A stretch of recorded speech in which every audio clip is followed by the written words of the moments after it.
Tatay, may pang-stock kami sa mga bata. Pang baon nila sa school. Ilang taon ka na po, tatay?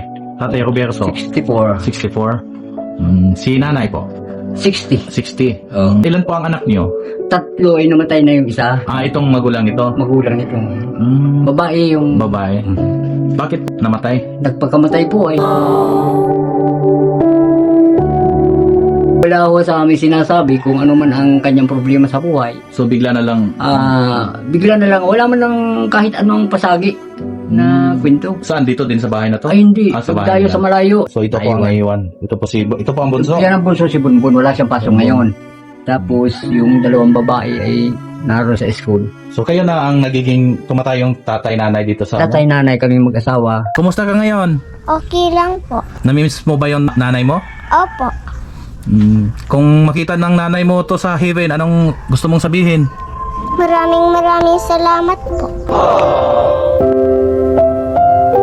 Meron tayong tirang konti. Bigay ko ng 1,000 tay.